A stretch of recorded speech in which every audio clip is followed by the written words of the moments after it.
clear about something before I start. I am not a person who believes in things. I don't mean that in the way people usually mean it.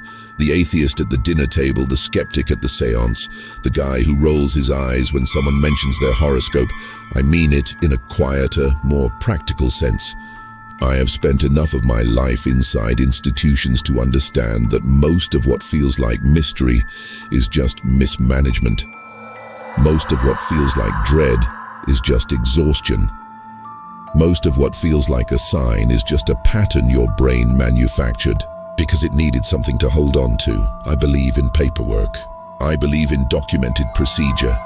I believe in the specific, reliable weight of a logbook that hasn't been falsified. And I believe in the kind of tired that sits so deep in your chest cavity that it stops feeling like a symptom and starts feeling like a personality. That's the person telling you this story. I want you to know that. I want you to hold it in your mind when things start to shift, because I think it matters. I think it matters that I am not someone who was looking for this. Not someone who arrived at Harlan Greer Memorial High School already primed for strangeness. I arrived at Harlan Greer Memorial High School because the job paid $4 more per hour than the warehouse, and because the overnight maintenance position came with a parking pass, and because I had been sleeping on an air mattress in my cousin's spare room for 6 weeks, and I needed something that felt like structure. Structure, that's what I wanted, something to push against. Something that told me what time to be somewhere and what to do when I got there. That's what I thought I was getting. The official title on my badge was Building and Grounds Maintenance Technician, Overnight Operations. The unofficial title, which the security guard Dimitri assigned me on my first night with the flat affect of someone who has long since stopped finding anything amusing, was the guy who does whatever Frank didn't finish. Frank, I gathered, had been the previous overnight maintenance tech. Frank had left the position 7 months before I arrived, and Frank's departure had apparently been sudden enough that nobody had cleaned out his supply closet or updated the cleaning log templates or replaced the 3 fluorescent tubes in the east corridor that had been buzzing on a single failing ballast since sometime in what appeared to be mid-November of the previous year. There were notes in the building log in Frank's handwriting. I could identify it by the particular aggressive forward lean of his letters, right up until a Tuesday in March, and then nothing, and then a 3-week gap, and then my predecessor's handwriting in a different pen, shakier, like someone picking up mid-sentence who wasn't sure they wanted to finish it. I didn't ask about Frank. You learn, in institutional overnight work, that there are questions that get answered and questions that create a particular kind of silence. Not hostile, not evasive exactly, just the silence of people who have already processed something and don't see the value in processing it again. I recognized that silence when I asked the facilities coordinator, a woman named Pauline, who wore the same cardigan for every interaction we had, whether there was anything I should know about the building. She handed me a laminated card with the emergency contact numbers. The boiler cycle's at 2:15, she said. You'll hear it. It's not a problem. That was the orientation. Harlan Greer. Memorial High School was built in 1962, renovated in 1987, and renovated again in 2004 in ways that were clearly budgetary rather than architectural. New ceiling tiles dropped over old plaster. New electrical conduit surface mounted over walls they didn't want to open. New laminate flooring over old hardwood over older concrete, the building accumulating decades the way a body accumulates scar tissue. Functional, dense, slightly wrong. In the proportions of things, the way that buildings get when people keep changing their minds about what they want from the space without ever committing to starting over. There were 3 floors.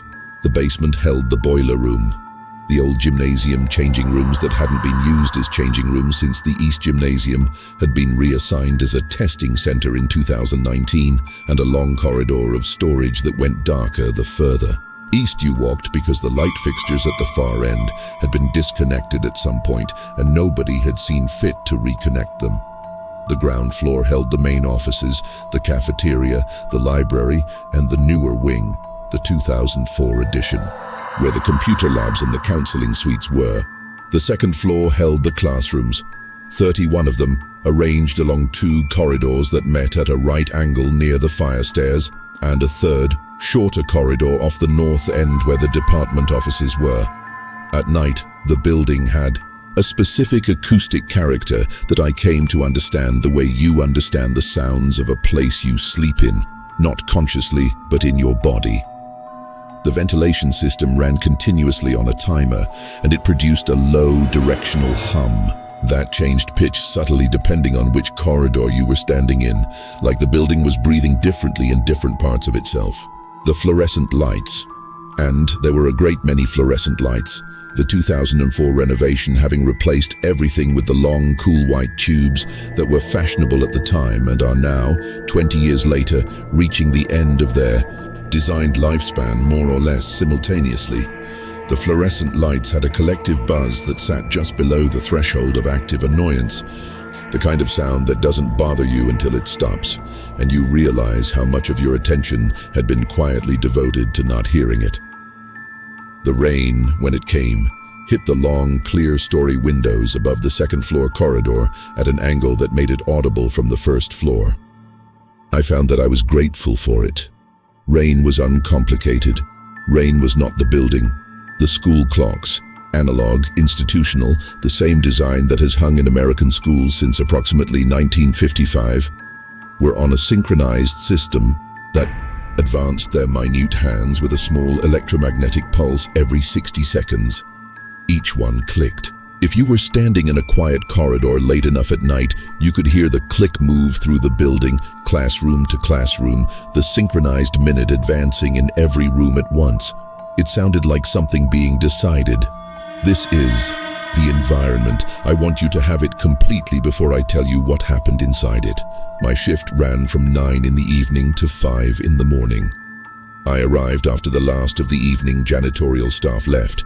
There was a daytime crew and a swing crew, and the overnight was just me and Dimitri, the security guard, who I would see at the start of my shift and at approximately 2 in the morning when he made his second building walk and stopped by wherever I was working to hand me a coffee from the thermos he brought from home, and at the end of my shift when I signed the building log and left.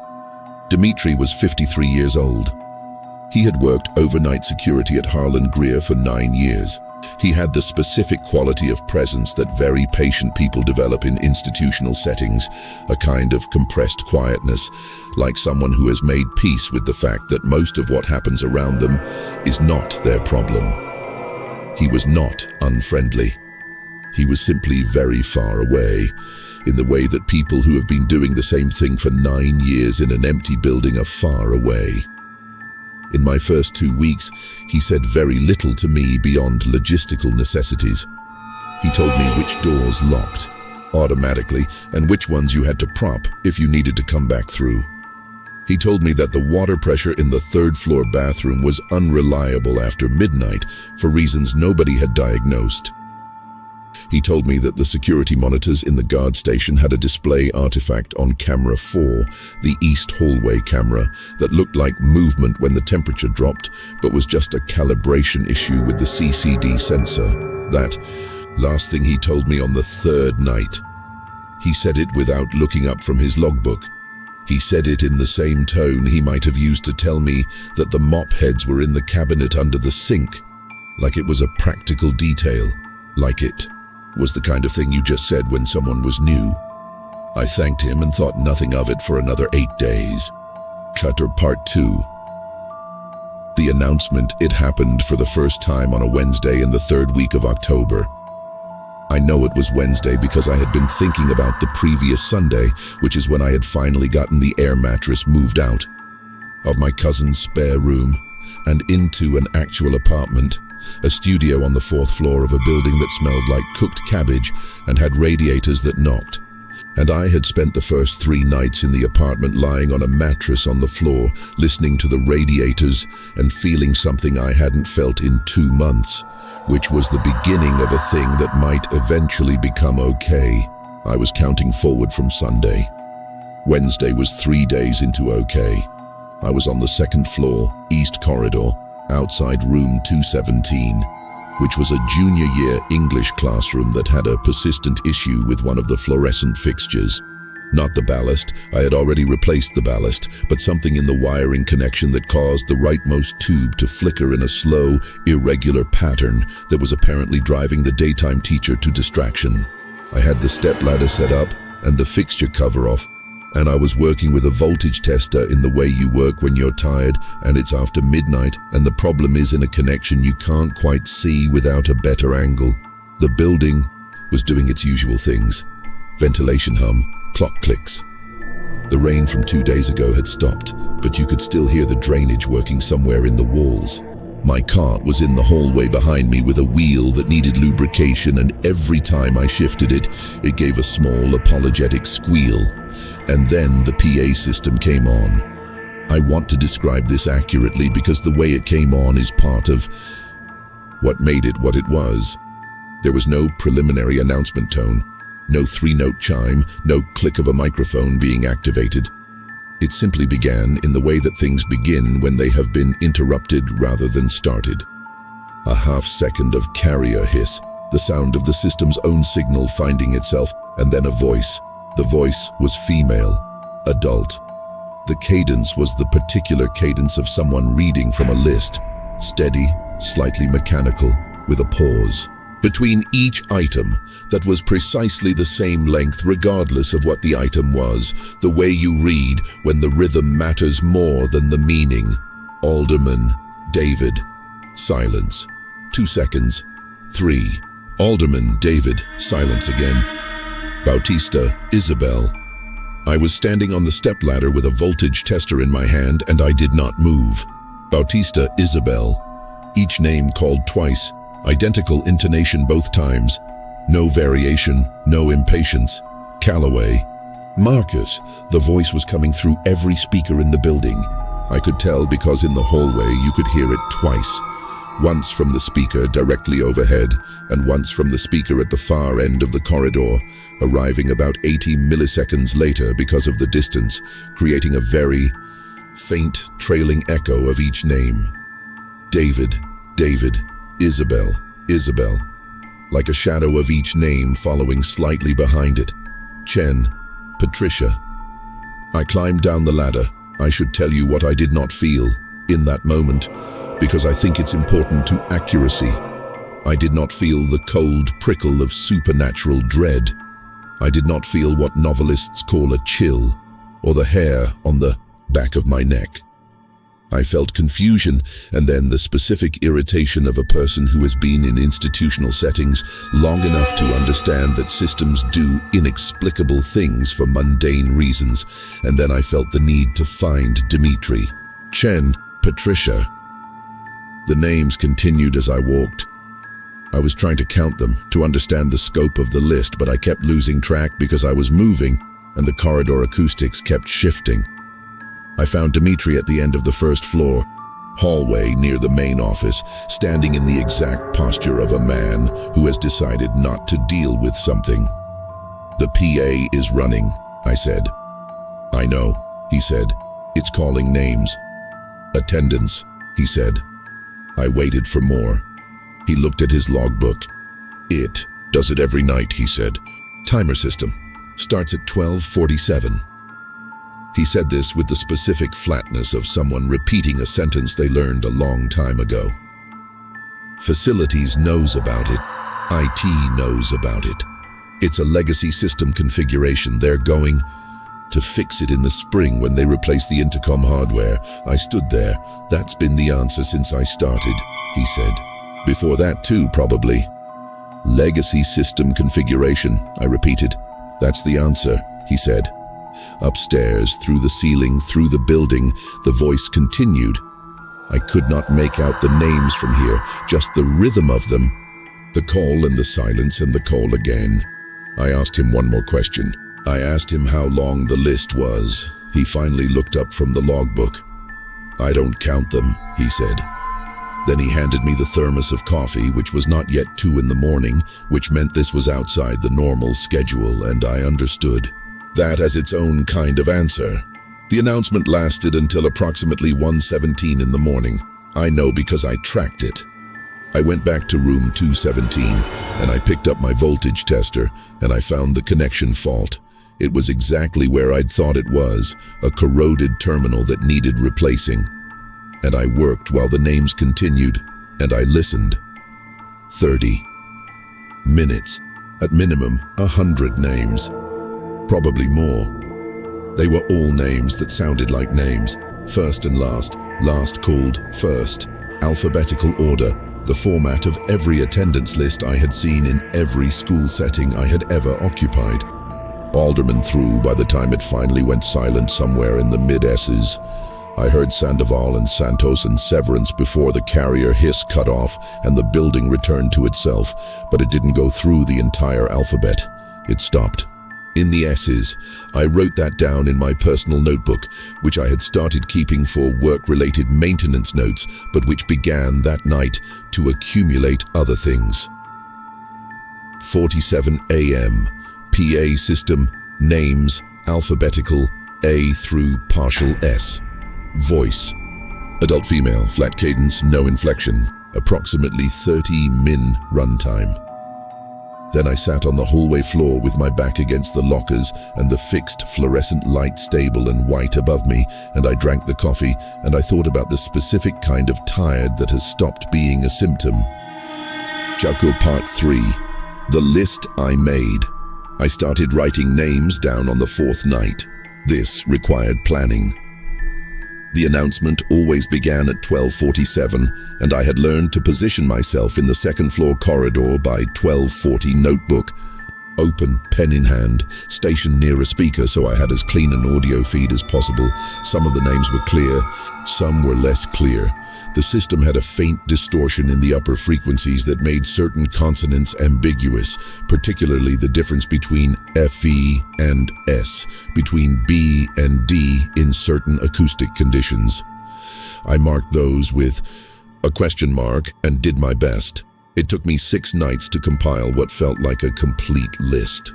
6 nights of sitting in the second floor corridor with my notebook, writing names in the semi-dark, the fluorescent lights on their nighttime reduced draw cycle, casting everything in a quality of light that isn't quite dim, but isn't quite right, the kind of light that makes you feel like you're looking at the world through a layer of something translucent. I ended up with 218 names.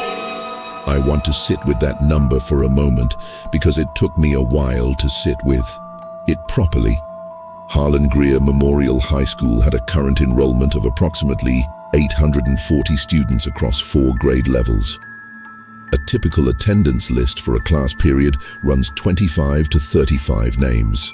An all-school attendance roll would run the full enrollment, but the PA system was not running the full enrollment. I knew all 840 students' names were not being called because the list was stopping in the S's, and even, allowing for the school's demographic composition, 800 students' last name alphabetical would run well past S218 names. Stopped in the S's. On the 9th night, I found the school yearbooks in the library. They were on a shelf behind the reference desk, one for every year of the school's existence going back to 1963, the early ones with the particular smell of paper that has been sitting for 60 years. Not quite mold, not quite dust, something with more history in it than either of those words suggests. I checked out nothing. I borrowed nothing. I sat in the library with the yearbook spread on the reference table, and I began looking. I should tell you about the quality of attention you develop when you have been doing this long enough. It's not excitement. That's the thing I want you to understand. It's not the eager attention of someone who thinks they've found something interesting. It's more like the attention of someone who is completing a task they didn't choose and can't quite put down. A procedural gravity. You keep going not because you want to know, but because the alternative is to stop. And stopping means sitting with the shape of what you've already found without any of the content. And that's worse. I went through yearbooks, class photo by class photo, cross-referencing the names in my notebook. The first match I found was in the 1989 yearbook. A junior named Patricia Chendot looked at the photograph for a long time. She had the particular expression of someone who had been told to smile at a camera and had done their best with the instruction. Not quite a smile, not quite neutral, the expression of mild compliance that fills every school portrait ever taken. Dark hair, glasses, a sweater with a pattern I couldn't quite make out in the black and white reproduction. Patricia Chen. Called every night at some point between the C's and D's. Chen, Patricia. Twice, with the 2-second pause. I found Marcus Calloway in the 1994 yearbook, a freshman photograph which meant he would have been around 14. He had the slightly unfocused look of someone who hadn't quite grown into their own face yet. I found Isabel Bautista in the 2001 yearbook. I found David Alderman, the first name called every night. Alderman, David, Alderman, David, in the 1978 yearbook, which was the oldest yearbook I had thought to check, so I stopped there, but I understood that the list might go further back than I had looked. I closed the yearbook. I sat in the library. Through the ceiling, the PA system had not yet started. It was only 11:43, still more than an hour before 12:47, and the building was doing its breathing, and the clocks were clicking, and somewhere in the basement, the boiler was doing the thing Pauline had told me it did at 2:15, which tonight it was apparently doing early. I did not look up what had happened to Patricia Chen or Marcus Calloway or Isabel Bautista or David Alderman. Not yet, I think I knew. In the part of myself that processes information before it becomes thought, that I was going to have to eventually, and I think I was trying to maintain the distance between matching names in yearbooks and understanding what the matching means. For as long as I could, the way you sometimes leave a voicemail unheard because you know what it's going to say, I sat in the library until 12:47. And when the PA came on and the voice said, Alderman David, I said nothing, and I did not move, and I listened to the names the way you listen to something you are starting to grieve. Part 4, the archived room. There is a room in the basement of Harlan Greer Memorial High School that is not on the maintenance map. I found it on a Thursday in the second week of November, about 6 weeks into my employment. I was doing a quarterly check of the basement corridor lighting. There had been a report from the swing crew about a flickering fixture near the old changing rooms, and I had the maintenance map clipped to my cart, the one that showed every room number, and every electrical panel and every water shut-off in the building. The map that had been updated according to the legend in the corner in 2009. The room was at the very end of the east basement corridor, past the last storage unit, past the point where the lights had been disconnected. I was working with a flashlight at that point, checking the fixture at the edge of the dark zone, and when I turned to walk back, I noticed that the wall at the end of the corridor was not where the maintenance map said it should be. According to the map, the east corridor terminated at a mechanical access panel.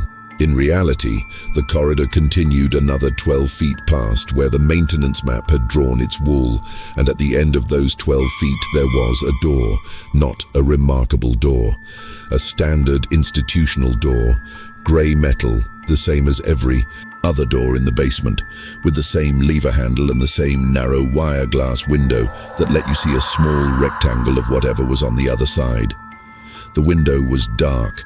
There was a printed label in a small frame beside the door, the kind of frame used for room designations throughout the building. It said, Records, Administrative, Archived, 1962-2004. The door was unlocked. I want to be precise about what I saw when I went inside, because precision is what I have and I don't want to lose it here. The room was approximately 20 by 30 feet, and it was full of filing cabinets. Standard 4-drawer lateral filing cabinets, grey, arranged in rows with a narrow aisle between them. There was a folding table against the far wall with a broken office chair beside it. There were cardboard banker's boxes on top of the filing cabinets, some sealed with tape, some open, some collapsed. The air in the room had the specific quality of air that has not been moved in a long time. Not the dramatic, musty air of fiction, just the flat, slightly heavier quality of a sealed space. There was a pull-cord light fixture overhead. I pulled it. A bare bulb, 50 watts, cast everything in the particular warm shadow of low-wattage incandescent light, which felt wrong in its warmth after weeks of fluorescent. I looked at the filing cabinets. The labels on the drawer fronts were printed on cardstock and slid into plastic label holders. The format was consistent, school year, document type. There were enrollment records, discipline records, attendance records, administrative correspondence.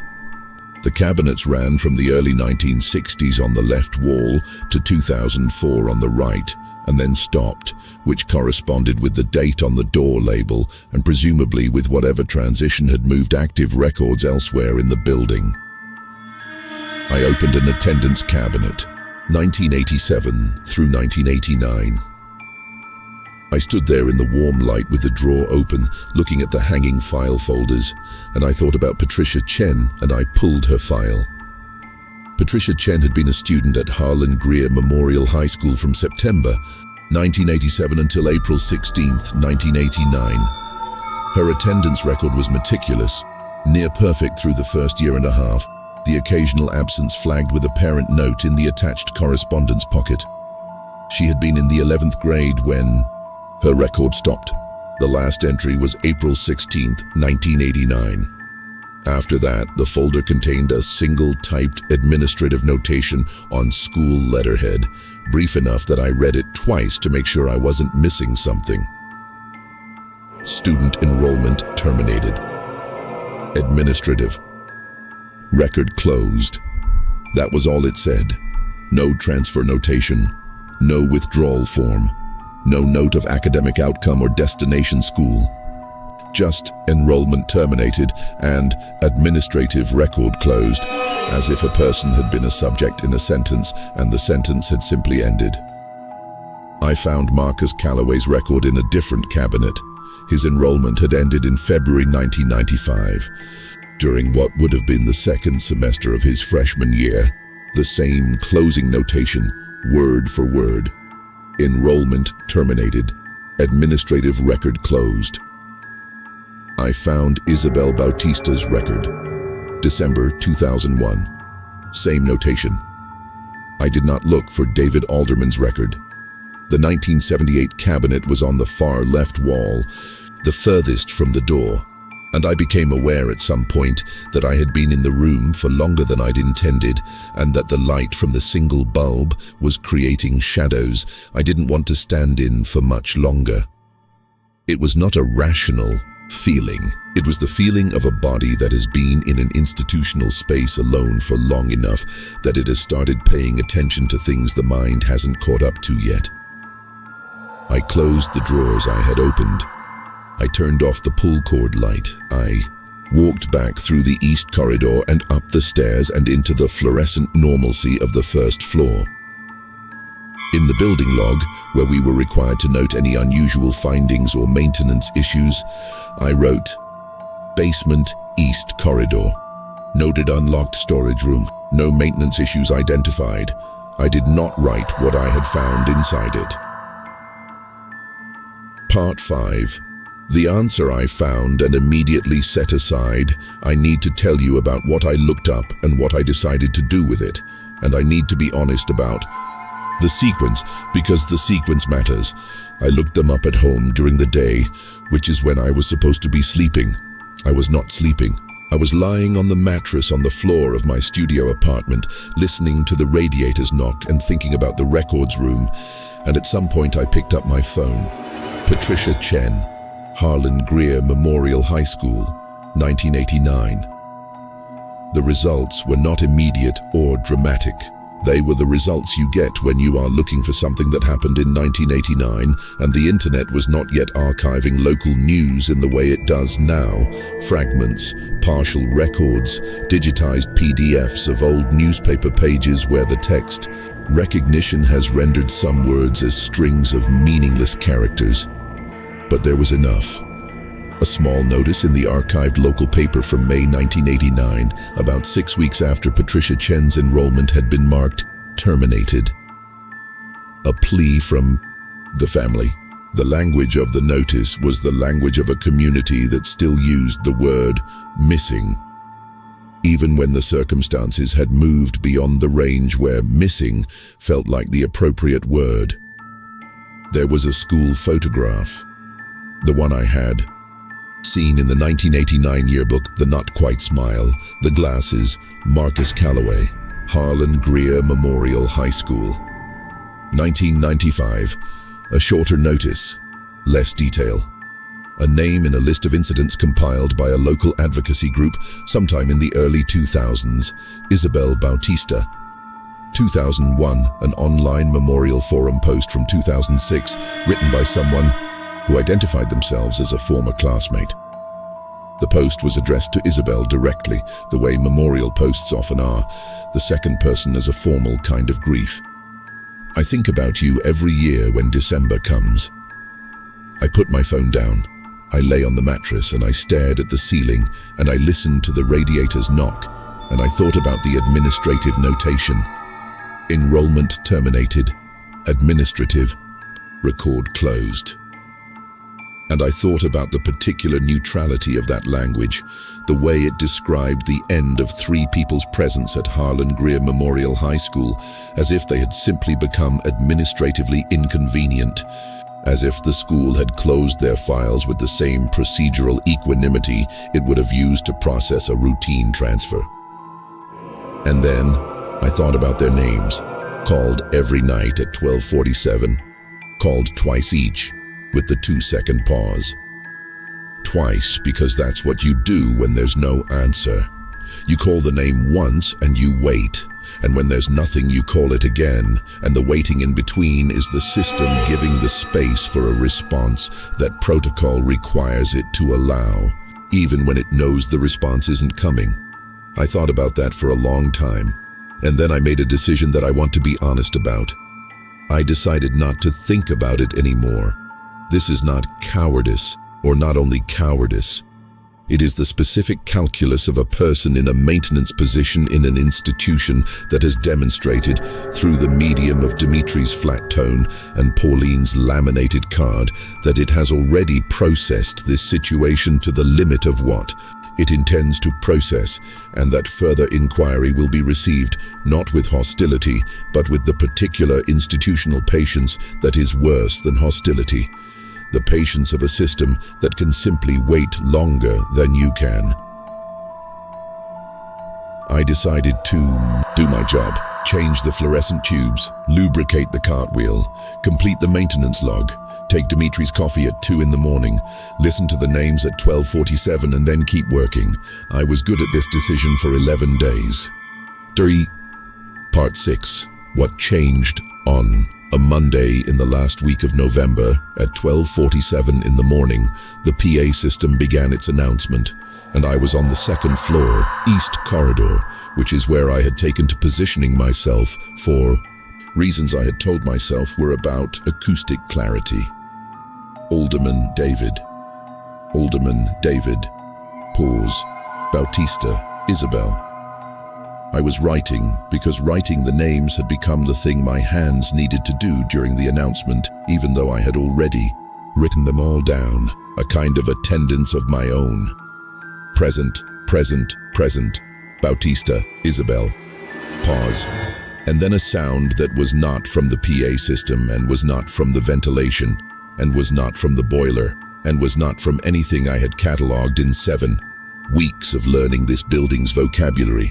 From room 219, 30 feet down the corridor from where I was sitting, a locker, not the distant, irregular sound of thermal expansion that the lockers made sometimes when the temperature differential between the corridor and the outside wall got large enough. I knew that sound. I had catalogued that sound. It was on the list of things that were not problems. This was different. This was the specific, intentional, weight-bearing sound of a locker door being opened, and then, after a pause, being closed again. From inside room 219. Callaway, Marcus. Room 219 was a sophomore history classroom. At 12:49 in the morning, it was empty. It was locked. I knew it was locked, because I had been the one to lock it 8 hours earlier. It was on my end of evening checklist. I checked every classroom door on the second floor at 9:30 when I started my shift. Callaway, Marcus. I did not go to room 219. I want to be clear about this. I'm telling you this with the specific honesty of someone who has had time to think about their choices and is not interested in performing bravery they did not feel. I sat against the lockers with my notebook in my lap, and I listened to the sound happen, and I did not move. There were no further sounds from room 219. The announcement continued. I stayed where I was until it ended at 1:14, and then I waited another 8 minutes, and then I walked down the corridor, and I stood in front of room 219's wire glass window, and I looked inside. The classroom was empty. Desks in rows, chairs on desks, legs pointing up, the way they were when the evening custodial crew left them for the floor cleaning. The whiteboard at the front with a partial erasure that left a ghost of what had been written there during the day. A date. The beginning of a phrase in blue marker, the windows showing the parking lot, and the rain, which had come back. Nothing. I stood there for a while, long enough that my breath had time to fog slightly on the glass, and clear and fog again. Then I walked to the guard station on the first floor, and I asked Dimitri to pull up the security monitor for camera 6, which covered the second floor east corridor. He looked at the monitor without expression. Nothing on the corridor, he said. Can you pull the interior cameras? He looked at me for a moment. Dimitri's pauses were their own kind of communication. They were the pauses of someone deciding how much truth to dispense. Classrooms don't have interior cameras, he said. Privacy Regulation 2018.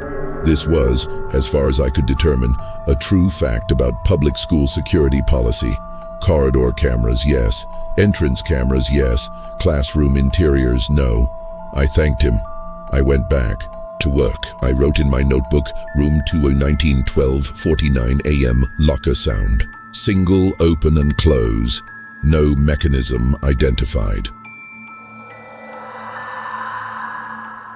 Part 7. The new name. It happened on a Thursday in December, the 4th week of December, which was the last week before the school went into winter break, and which was characterized by a particular quality of institutional wind-down, substitute schedules, half-completed bulletin boards, the sense of a place that is going through its motions with the slight inattentiveness of approaching closure. I had been at Harlan, Greer for almost exactly 3 months. The announcement started at 12:47, as it always did.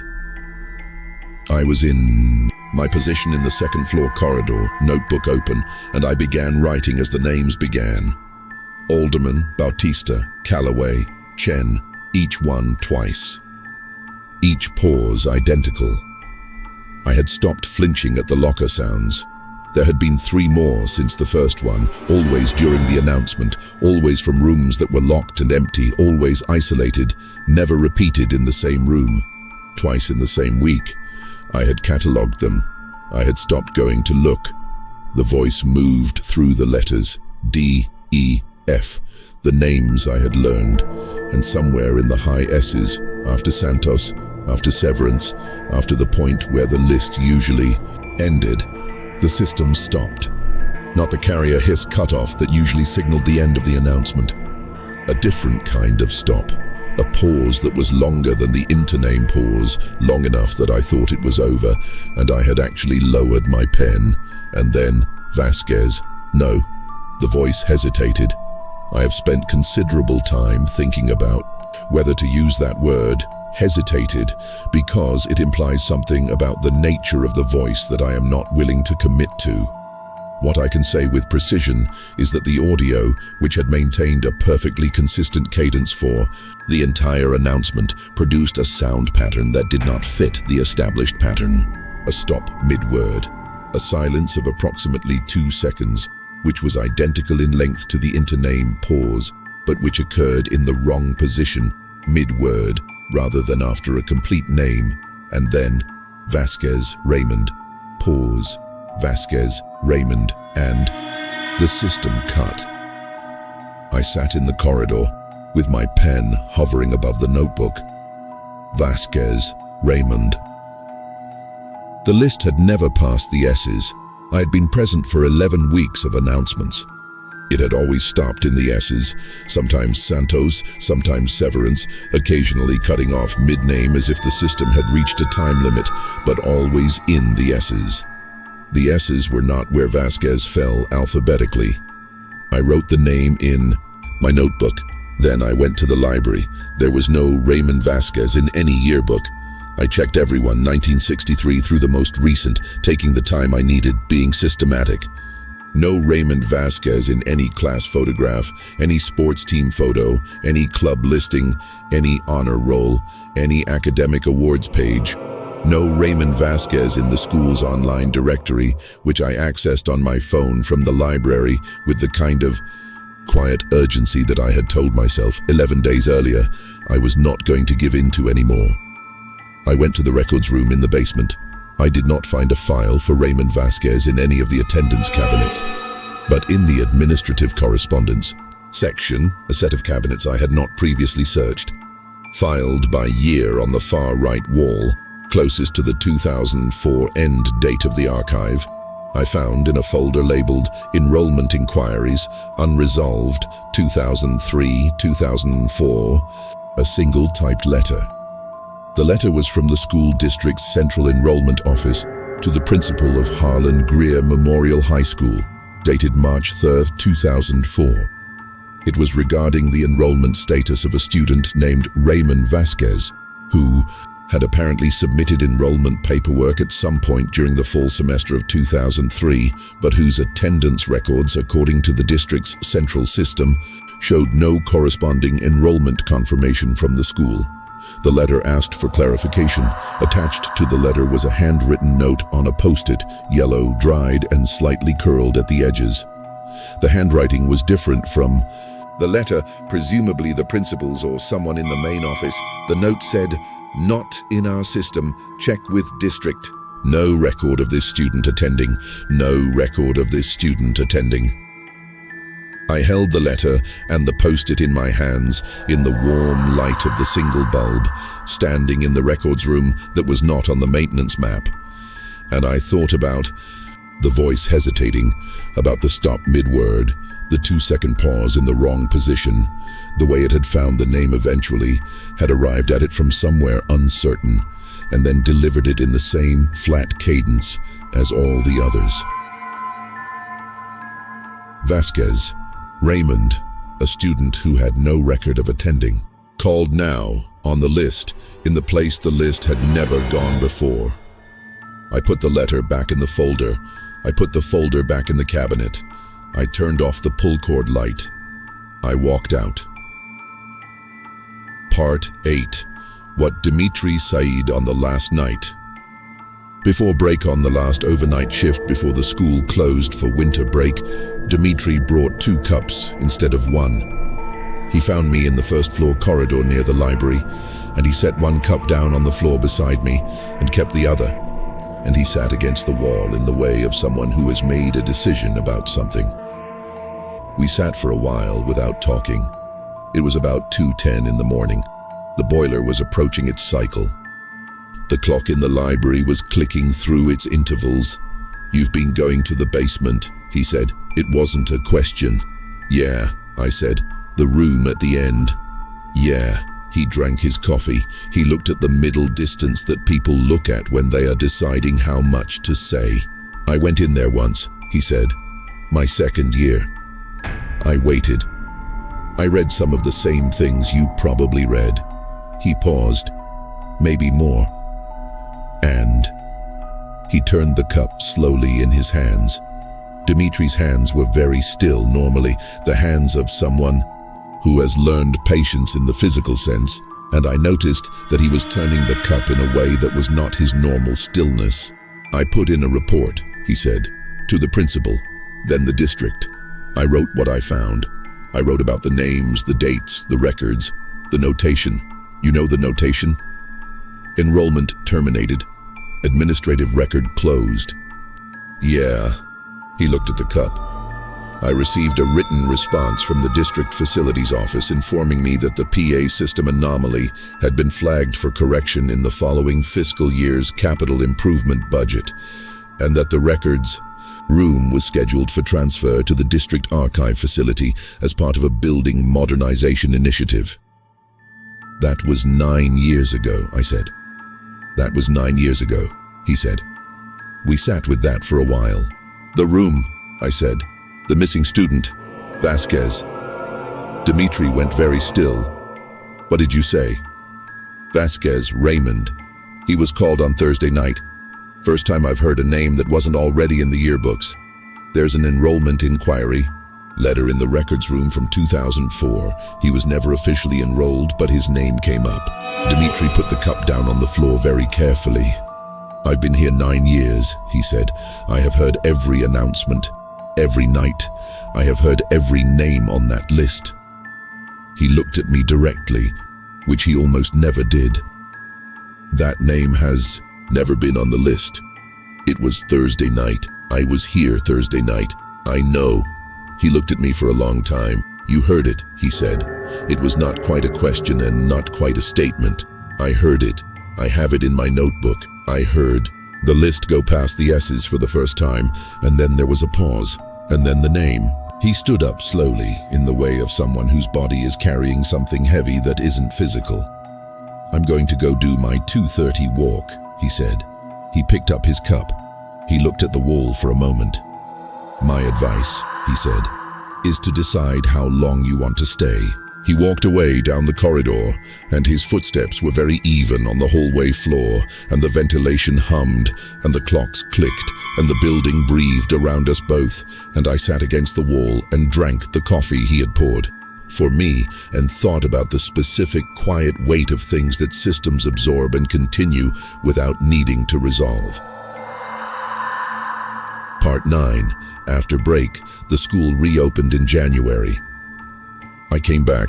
I want to explain why, and I want to do it honestly rather than dramatically. I came back because the rent was due. I came back because I had signed a 60-day contract extension in November, and breaking it would cost me 2 weeks' pay. I came back because Dimitri had been doing this for 9 years, and he was still functional and still showing up. And there was something in that, not reassurance exactly, but a kind of precedent, a demonstrated endurance. I came back because I didn't know what else to do with what I knew, and returning to the building felt more manageable than carrying it around in rooms where there were no fluorescent lights and no ventilation hum to organize it against.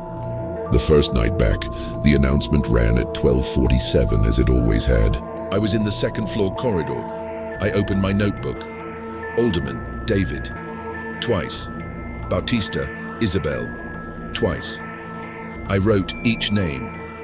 The list moved through its letters, through its familiar names, through the S's, and then past them. And Vasquez, Raymond, was there again, called twice, the same flat cadence, without the hesitation this time, as if whatever uncertainty had marked its first appearance had been resolved, and it now belonged where it was. And after Vasquez, Raymond, a pause that was longer than the intername pause, a shorter burst of carrier hiss, and then one more name. The name was mine. I want to be careful here.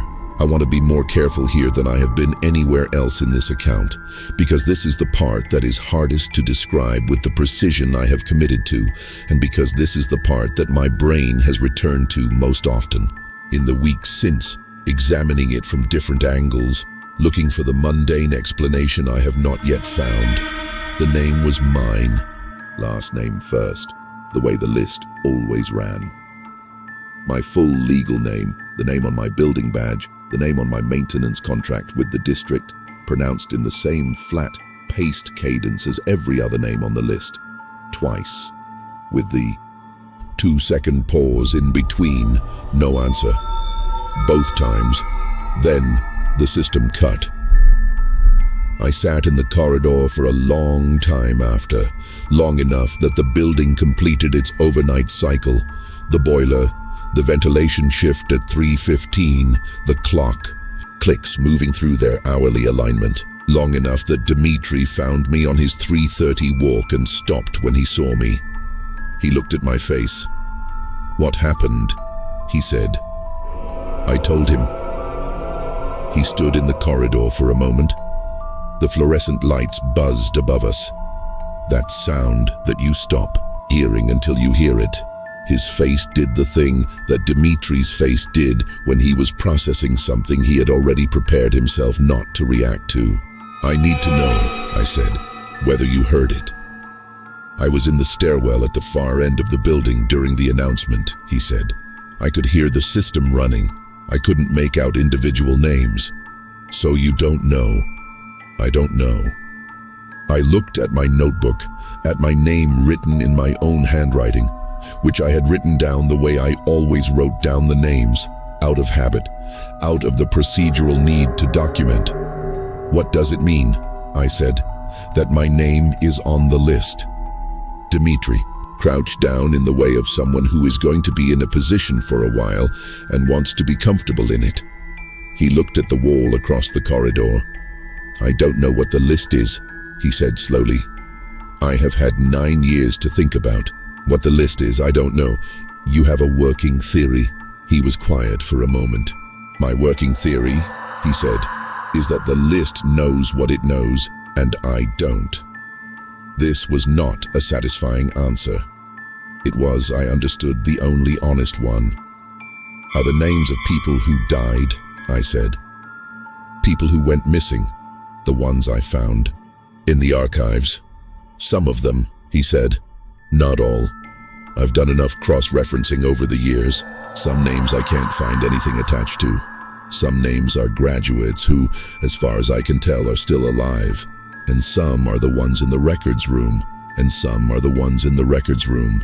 And now, mine." He didn't answer. The ventilation hummed. The clocks clicked. "Should I go to administration?" I said.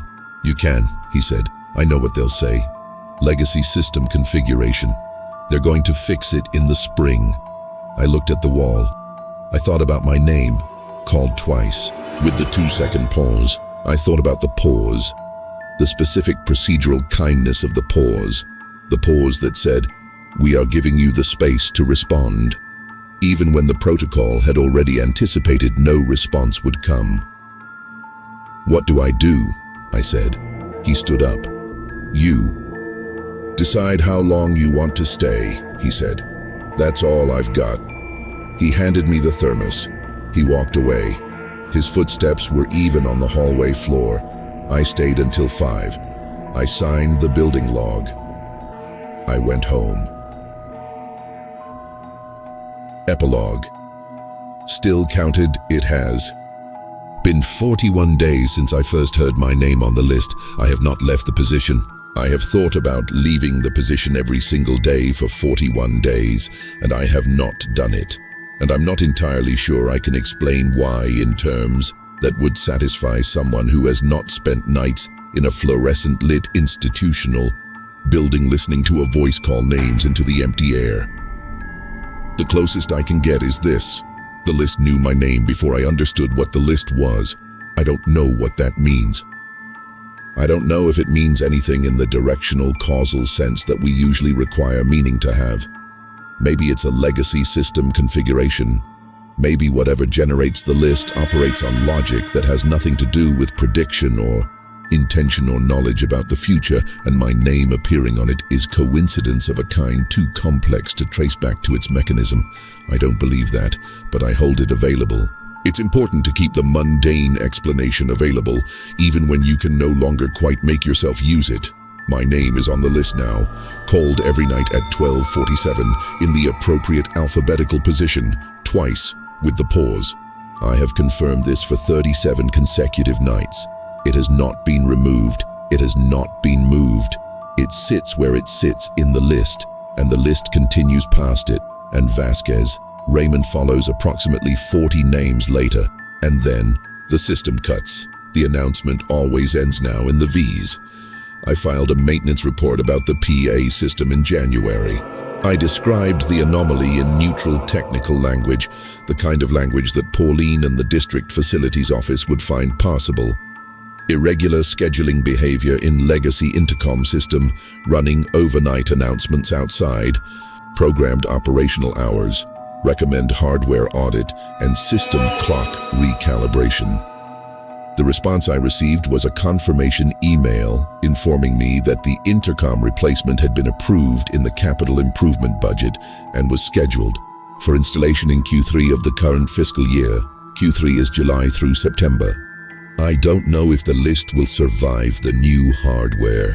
I don't know if the new system will inherit whatever the old system holds, or whether the names will be cut off when the hardware is replaced, the way Patricia Chen and Marcus Calloway and Isabel Bautista were cut off administratively with the notation, enrollment terminated, administrative record closed.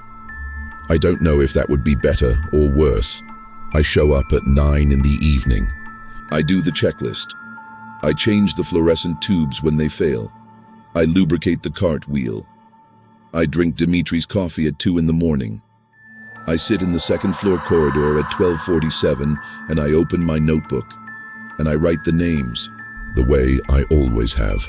And I write my own name when it comes, and I listen to the pause that follows it, the pause that is the system waiting in good faith for a response that protocol requires it to expect. I don't answer, not because I am certain it would be wrong to answer. I'm not certain of anything anymore in the directional, evidence-based way I was certain of things before I started this job, but because I am still here, still present, still arriving. And the list calls my name twice every night with the appropriate pause, and I think that as long as I am still arriving, the system is still doing what it is supposed to do when it calls a name and waits. Checking, making sure, accounting for the people it has been entrusted to account for in its old, procedural, unhurried way. I am still on the list, and every night at 12:47, the building calls my name into the empty corridor and waits and calls it again, and whatever answer it is listening for hangs in the fluorescent air between call and silence, between presence and the administrative record of presence, between being here and being marked as here by a system that has been marking things long after the marking stopped mattering to anyone who could be asked about it. I arrive every evening. I sign the log. I am still counted.